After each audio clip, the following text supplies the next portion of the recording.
সেনাপতি, আদেশ করুন মহারাজ। আমার রাজ্যের হাল বলো।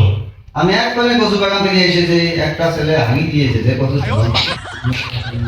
না না না, আমি এই কথা বিশ্বাস করি না। এ কি করেছ রাজ্যের হাল? কচু বাড়ি কি সরকারের মাল? রান্না করে খাবো কি তোমার হাল? সেনাপতি, আদেশ করুন মহারাজ। কে হয়ে গেছে? ওই পাড়ার বন্ধু হয়ে গেছে। ওই শুয়োর বাচ্চাটাকে বন্দি করে নিয়ে এসো। সালাম হুজুর।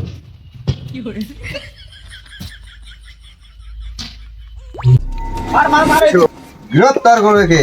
কেন? মহারাজের আদেশ, এক্ষুনি তোমার যেতে হবে।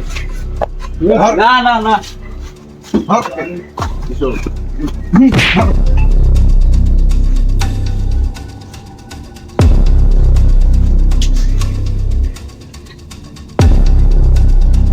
মহারাজ, ওই পাড়ার বন্ধুকে বন্দি করে রেখেছে। বেশ করো এখানে বল্টুকে।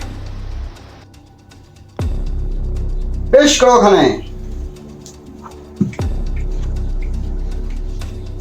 বল্টু, মহারাজ আমাকে 2 মাসের বেতন দেওয়া হয় নাই, এই গরমে আমি কচু বাড়িতে গেছি। না না না, আমি এই কথা বিশ্বাস করি না। সেনাপতি, আজকে হুজুর তোমাকে মাসের বেতন দিয়েছে, তুমি কি করেছো? আমি বন্ধন কিস্তি দিয়েছি হুজুর। কেন তুমি বন্ধন কিস্তি দিয়েছো? তার মানে কাকিমাটি যে মঙ্গা আমার হয়েছে রঙ্গা। না না না, আমি এই কথা বিশ্বাস করি না। তোমার গঙ্গা থাক আর মঙ্গা থাক, তুমি কেন বসিটা কেটেছো? আগামী 2 বছর থেকে আপনার এখানে আমি কাম করি, আমার পয়সা তো তুমি দেও নাই, আমি এই জন্য কেটে নিয়েছি মহারাজ। মন্দিনী, আদেশ করুন মহারাজ। ওদেরকে সবাইকে বসে দিয়ে দাও। এক্ষুনি দিচ্ছি মহারাজ। সেনাপতি, আদেশ করুন মহারাজ। কত টাকা ছিল তোমার? আমার ছিল 100 টাকা, বল্টুর ছিল 20 টাকা। মন্দিনী, জি মহারাজ। এখন বিল ক্লিয়ার করে দাও।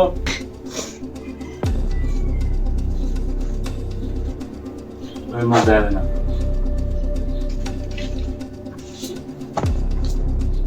ক্লিয়ার। সেনাপতি, আদেশ করুন মহারাজ। আমার বাগানে যত জঙ্গল আছে নিয়ে যা বল্টুর হাগাকে পুড়িয়ে সর্বনাশ করে দাও। সালাম মহারাজ।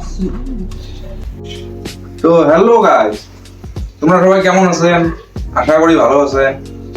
তো আমার কচু মহারাজা চ্যানেলটা সবসময় ফানি ভিডিও এসে দেখবে, তো ফলো করে রাখো আর একটু একটু করে সাপোর্ট করো। আর লাইক করো, শেয়ার করো, কমেন্ট।